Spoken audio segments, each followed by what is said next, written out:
Because we are not defaming people anymore. And it's, get the fuck out of here. Yeah, we are. You know I am. So Oprah's going to be there. Gail will be there. I'm going to have Snoop, but he going to be on the other side. I'm going to have all the homies and all my loved ones and cousins and shit. And we just going to get high. Oprah's going to do about 10 minutes of stand-up. She already confirmed. I got her. Cardi B is going to be singing her new single, Coronavirus. And we need one more thing, like a ice sculpture. I might have a skating rink in that bitch. Maybe we'll do it at a skating rink. These are the thoughts that go in my mind when I get high. I'm trying to think of the best party I went to, because that was going to be the point of this rant.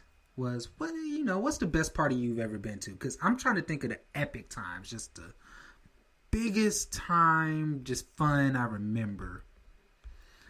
And I guess I have a few. I've partied a lot. But the most interesting one, well, we'll start with the best one, then I'll do the interesting one. The best one was my 25th birthday party. I was at the height of my music career, which was, at best, independent, local, popular guy. Wasn't a celebrity. People knew me. But it wasn't like that. I had fun doing it. Don't get me wrong. There was a lot of women, a lot of drugs, a lot of... it was a lot of fun. I could have made it professionally had I been less arrogant, less lazy. A lot of stuff that I'm sure I've gone over before. Anyway, but this was the pinnacle of it. I was dropping an album or a song or something. And I threw a party at the studio I worked at. And it was just, I had like 300, 400 people there. Best party ever. It was like I was the man. I was walking through. I was feeling on my Drake shit. And the girls was on me. And I met my baby mama there. So, had I not thrown that party, I wouldn't have my lovely son, who I adore and love so much. I know that sounds like I'm being sarcastic, but I'm not. Everything happens for a reason. While his mother and I did not work out, I would not trade him for the world. So, that was my best party ever. The most interesting party is I went to a hotel party with, I want to say my homeboy Teddy. I'm not sure if he remembers this. But I went with him.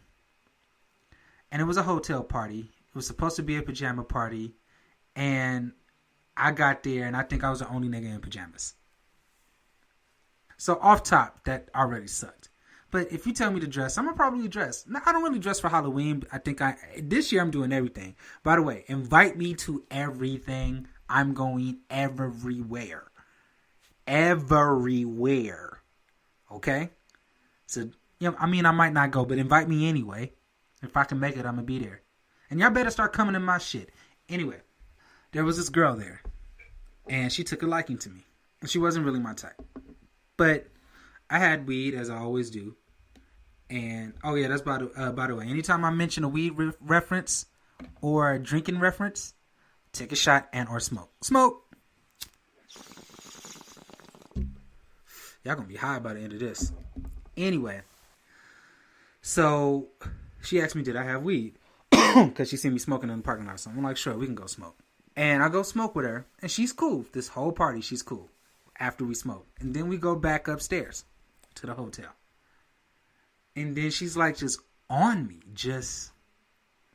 And it's cool. We had a party, like music's on. So she's dancing on me for a second. Then, but because nobody else is dancing, it looks weird as fuck. So I'm like, all right, I'm going to go sit with the homie. I'm sitting with the homie. And she just keeps yelling my name. Now she was drunk. David, let's go smoke. He got that loud. Now, niggas is pressing me to go smoke. And I'm like, I got weed from me, Teddy, and like, girls I'm interested in. So she's saying that. And I'm like, all right, I'm ready to go because I got a robe on. I'm looking stupid. Everybody's in here dressed regular. And I'm in my pajamas. And just out of nowhere, I think she thinks I was talking about her, and she just started going hard on me. Nigga, you ain't that cute. You ain't this. You ain't that. Fuck your fat ass nigga. And I can't remember if that's what her voice was like. But I had to go hard on her. So that was the most interesting party I've been to. Where I just blatantly got in a fight with some... No, there was this one party, I stepped on a girl's foot. And she slapped my drink out my hand. That was pretty interesting. Another time I was so drunk.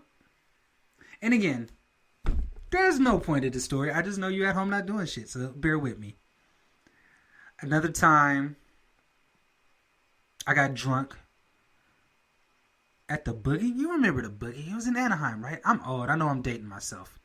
But I remember because I got drunk and I fell down the stairs. Like, kicked the table over and all that shit. And then I got up, like, not a lot of people seen, but the few that seen thought it was fucking hilarious. And I was like, I think I got away with that. And then I go out in the parking lot, it's time to crack. I'm trying to, get what's, And then I walk up to this nice young lady. I'm like, hey, what's up? Like, what's your name? I'm trying to get to know you. Basically, I'm going into game mode. And she's like, wasn't you that nigga that fell down the stairs? And I was like, damn, you saw that? She was like, yeah, nigga. How you gonna be trying to talk to people after you just... I'm like, I'm not drunk now. What does that matter? So, that's interesting because I got passed up on and dissed in the worst kind of way. And then some girl heard that and she was like, I thought that shit was funny as fuck. Here, y'all want to smoke? And then me and Teddy go smoke with them. And then I had a friends would benefit from that situation for about a couple weeks because I fucked that up. I don't know how. I can't remember. But I fuck up all my romantic relationships. It's usually my fault, for the record. If you were ever thinking about dating me, don't. Because I'm not good at it. So, yeah. When this is over, it's going to be me, Oprah, Gail, Snoop. Gotta invite the Tiger King. Oh my God, that's what I forgot. Let's get this nigga out of jail. I'm trying to kick it with him. Tiger King was fucking wild. If you haven't seen it, I'm not going to spoil it for you because I'm not going to get that much into it. But just, I was looking at the memes before I watched it and I was like, oh shit, here we go. This is the same way I got on to you. The crazy guy who stalks and kills his girlfriends and shit. That the memes just looked wild. And I was like, all right, let me check it. And this fool, like, he got the hard cuts. He's a country music singer. Zookeeper, has like a bunch of lions and shit.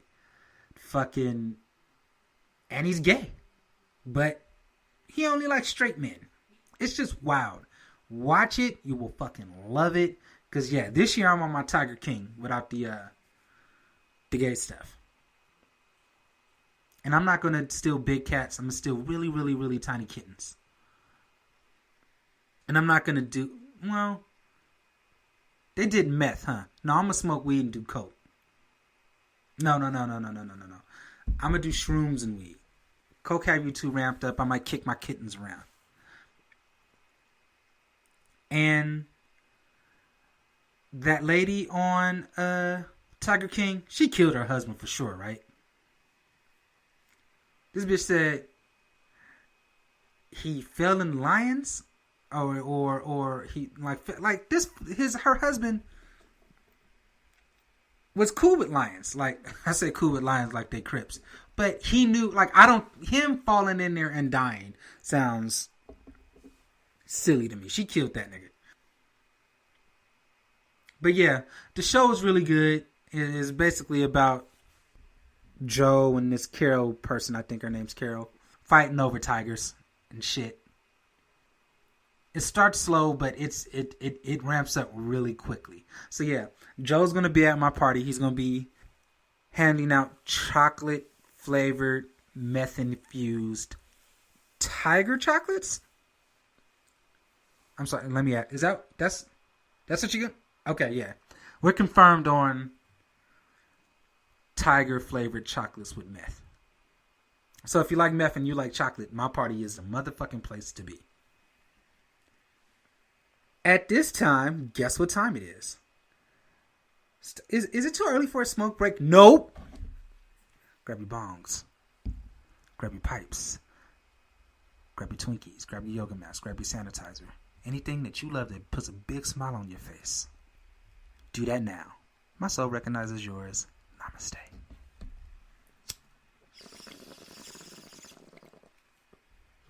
At this point, I feel like it's you and me, and we're just getting high, chilling in the room, in the stew. I have come across, and this is, I guess I could be just speaking for myself, an unfavorable thing that people do nowadays in the social media world, and that's making private conversations public. One question. Why? See, because I think it's a real miserable, narcissistic, kind of crazy person that does that. Like, all the incriminating shit that people say to me, I don't care how, what, on bad terms. The only way I would do that is if it were on some legal shit and you were trying to shame my name on something, and I'd be like, no, that's not how the conversation went. This is how it went. But I would never share some shit out of pettiness. Women do this shit all the time. But more surprisingly, just about the same amount of men do it. And it's never all bad. Sometimes it's, look at this conversation. I just got a promotion and this person loves me so much. And it's some shit like, oh, let's pick a name. Terrence. Oh, Terrence, you're so great and you're just a great person. Love what you did at the charity. Or it's, oh, Terrence, I want to take you out. And then Terrence is like, look at this shit. This bitch, blah, blah, blah, blah, blah. I ain't taking. And it's like, why? That's so whack to me. There are DMs for a reason. Why are you screenshotting them and putting their business in the street? Now, I've made exceptions for me personally. This is what I do think. If you're sending dick pics and they're not asking for them, and then you get your ashy little penis sent out there in the world, then, you deal with that. You sent it out there, wasn't asked for, therefore it wasn't a private thing to begin with. Okay. Now, with somebody, also the other one is somebody being disrespectful to you. Say, I come in your inbox and I'm like, hey, beautiful, what's up? Let me take you out. And you don't answer me, or you're like, you reject me.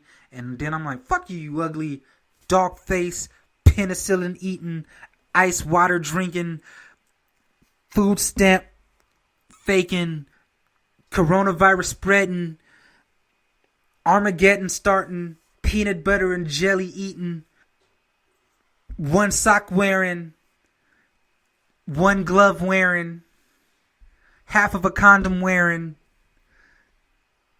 moldy bitch ass of a bitch. Now, if I'm in your inbox and I say that shit after, okay, I understand you putting that out there like that. I understand. Because fuck that guy, right? But when it's like a genuine dude and he's like, hey, what's up? And you just screenshot, look, I'm so great. People love me. That's whack. Get it together, people. You are enough. Why do you feel the need to hype yourself up? Now, I seen some memes that said, what was it? Basically, people who don't like bragging don't have anything to brag about. That's not true. I think people who don't brag have the most. Because they're used to it. They're usually well-rounded people who just don't brag. And they come up and then, don't get me wrong, putting out your accomplishments is not bragging. Like that's okay. I mean, like if I get